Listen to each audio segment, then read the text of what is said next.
Assalomu alaykum. Подписчикlar, sizlarga bir osona bo'lsa ham o'rgatib ketayin chertyajda. Vipiskalarda ekamiz. Qaramizda bu yerda proyekt ko'p. Shuning ichidan bittasini ko'rsataman. Parkovka. Biz elektron proyekt elektron tashlaymiz. Hozir qog'oz pechatlamay qoldi ko'p joylarda. Elektronni beryapti. Xo'sh, mana bular. Mana aylanib parkovka, bu katta parkovkamiz. Buning mana bular birinchi uzil. Hozir bitta obnovleniya beramiz. Mana endi yaxshi aylandi. Birinchi uzil. Nima narsa bu uzil? Mana bu. Mana bular os Kalon sentrdan ketgan. Xo'sh, mana bu uzil. Mana uzil 1. Bu karkas og'aynilar. 5 ta karkas bu yoqqa, 5 ta karkas bu yoqqa. Xo'sh. Buni karkas KRF1 deyapti. Bunisi ikkisi maydasi. Kelamiz.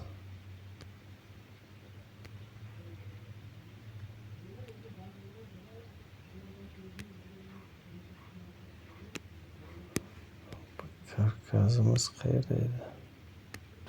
Mana keyin. Mana shu karkasimiz mana shu bo'ladi. Shu shaklda. Moydasi mana shaklda. Razmerlar bor bu yerda hammasini. Xo'sh. Manaki bo'yi 56-47. Mana bu yashil chiziqdagi birinchi pozitsiya. Mana bu oq chiziqdagi ikkinchi pozitsiya. Mana birinchi pozitsiya 56 sm, 2 shtuk deyapti. Gorizontal, vertikalni ikkinchi pozitsiya 5 shtukdan deyapti. Mana bular.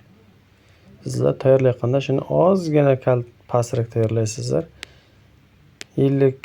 40 emas, 45 qilasizlar. 45, 43. 44, 43 qilasizlar. Chunki fundamentdan chiqib qolishi mumkin. Nimani hisobiga? Mana vipiskalar ko'tarib qoladi buni, vipiskani oyoqlari. Xo'sh, mana bular shu. Xo'sh.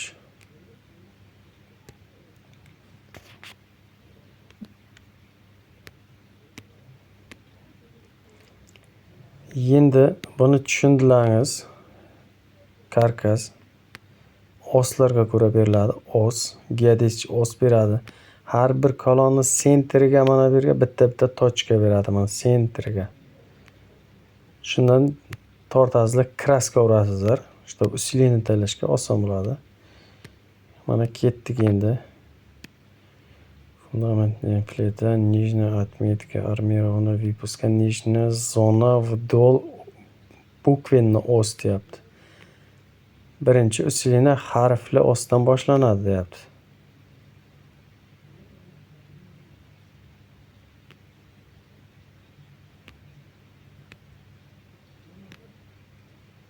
Manaki, ko'ryapsizlarmi? Harfli oslar, bukvanli os.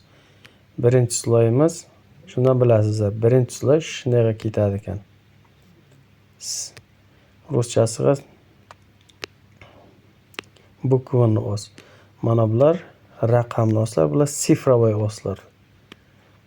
Mana shunday tashlaysizlar buni. Xo'sh.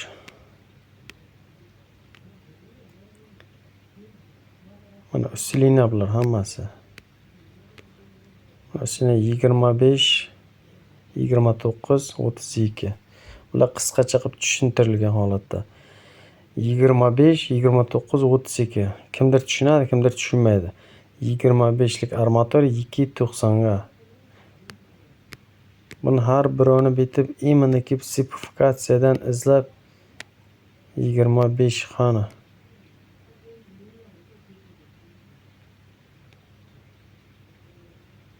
Manaki 25lik armatur 290 ga. Sizga zagotovka qilayotganda mana shu narsa kerak bo'ladi. Sipifikatsiya element mana shular. Qarang, 16lik, 12lik armaturlar, mana bular kolleksiya shtuklari. Oldingi videolarda ham aytib edim. Keyin mana bular pechkalari. Mana bular дополнительный усиление, боковой печка. OSF1, OSF15. Uni ham tushuntiraman. Xo'sh. Birinchi slay tashlaysiz. Undan keyin ikkinchi slay tashlaysizlar. Ikkinchi slaydan keyin shuni to'xtaysizlardan bitta nos taylaysizlardan perkur qilasizlar. Mana vipiskalar bor. Vipiskalar taylaysizlar, qarang. Biz kolonlarimiz 680 deyapti, 7 metr balandligi. Ha, bundan buyoq. Xo'sh, birinchi pozitsiya. 8-10. Mana 39 santimetr bu oyog'i, 390 millimetr, 39 santimetr bilan buni oyog'ini 70 qilasizlar, chunki yiqilmaydi shu. Yiqilmaslikning hisobiga. Manaki, mana shu holatda bugiladi. Ana endi qaysi vipiska bu? Qarang. Kelamiz buni vipiska KV1 uzr. KV2 bor.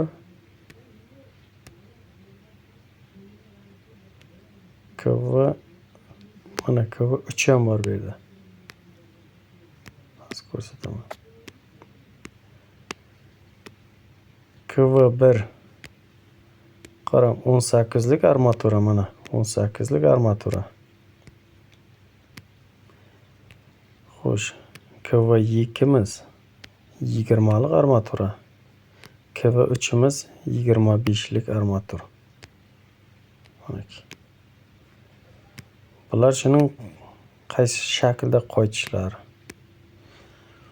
Xo'sh, nimani yana sizlarga tushuntirayin. Videom uzoqlashib ketyapti.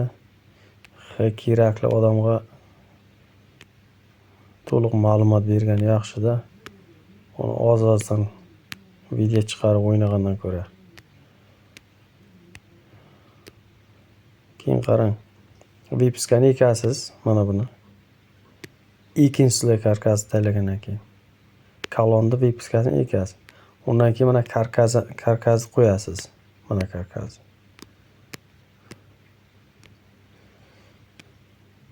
Ana undan keyin ligushkani bosasiz. Ligushkaning bizga ligushkani mana ko'rsatgandek. KP1 svarka A shaklida. Biz uni ligushka qildik. Texnozor bilan proyektorovщикlar bilan saqlasavod qilib ligushka qildik.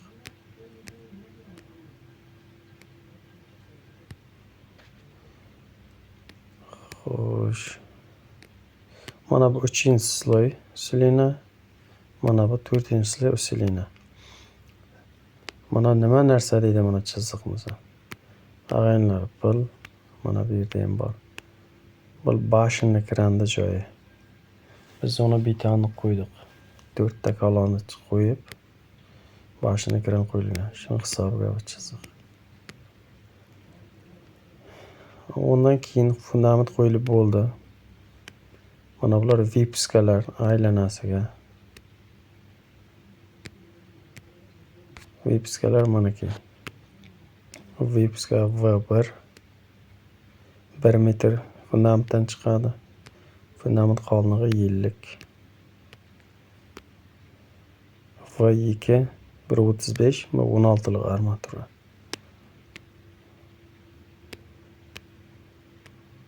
Manaki V1 vipiska 1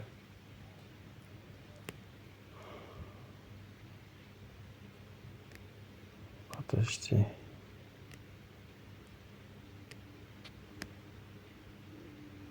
Mana bu yoqdagi bizga bir 289 ta 12lik V2 16lik armatura.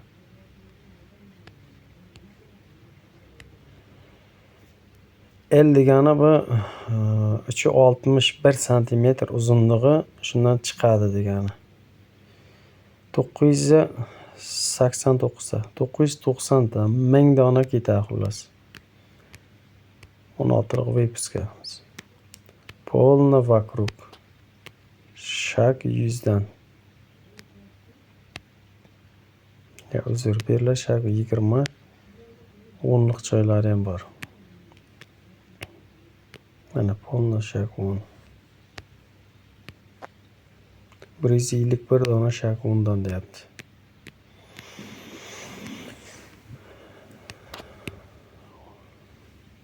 Undan keyin dalshi. Kolon, fundament qo'yildi. Gipsga chiqib turibdi. Xomut baylash kerak. Shu kolonlarimiz hech qanday o'zgarish yo'q. Kolon 1, 2, mana 3-kolonlar. Proyektga qaraysizlar. Mana. Xomut boshladik. Xomut 5 TLsiz fundamentda. 1 metrgacha 10 shakdan. Undan keyin bitta 10 TLsiz. Undan keyin 6 ta 20 dan baylaysizlar. Yana 10 tashlab 1 10gacha 10 baylaysizlar. Shunda tushamani ostigacha boradi. Прикрыта betoni 30 santimetr. Общий bo'yi fundamentdan прикрытagacha 340. Mana bular AA razrezlar.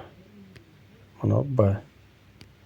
Biz hozir mana buni ko'ryapmiz. A razrez. Xomutlar shu shaklda baylanadi.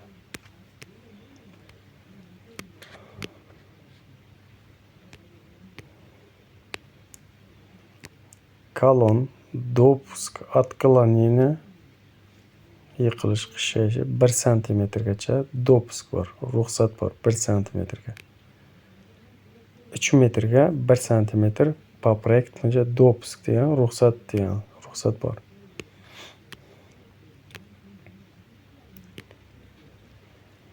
Xo'sh. Mana bo'lsa stenani baylayotgan paytimiz mana shuni qaraymiz.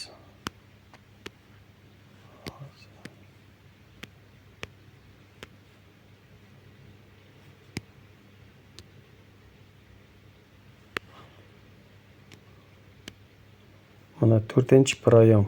Bu уже stena baylayapmiz. 4-proyom. Samanida 5-proyom. Mana kelamiz. 4-proyom manaki. Eshikning usti. Atmet kameradan chiqarib olasizlar. Manaki. Shaklda bunday pechka baylanadi balandga qarab. Eshik usti usilina. Один разрез вот она. Mana shu shaklda. Ichida usilinalar bor. Обязательно bunday kurchoq qo'yish kerak. Mana kurchoqlar mana bular. Shular sirg'a deydi-ku, ba'zi kimlardir. Mana shular. Bu razmeri manaki 78 santimetr. Bu proyekt eng oson proyekt. Bundan da sложно chizilgan proyektlar bor. Lekin bilgan odam bir ko'rganda hammasini qilib ketadi. Mana hozir ko'rdik 5-proyom. Mana shu 5-proyom. Mashin kiradigan nima bo'ladi? Shu parkovka mashin kirashini usti katta darvozada.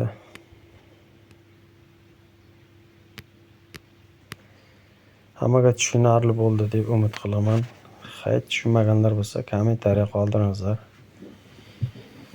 savollaringizga javob beramiz iloji boricha. Xato kamchilik bo'lsa uzr.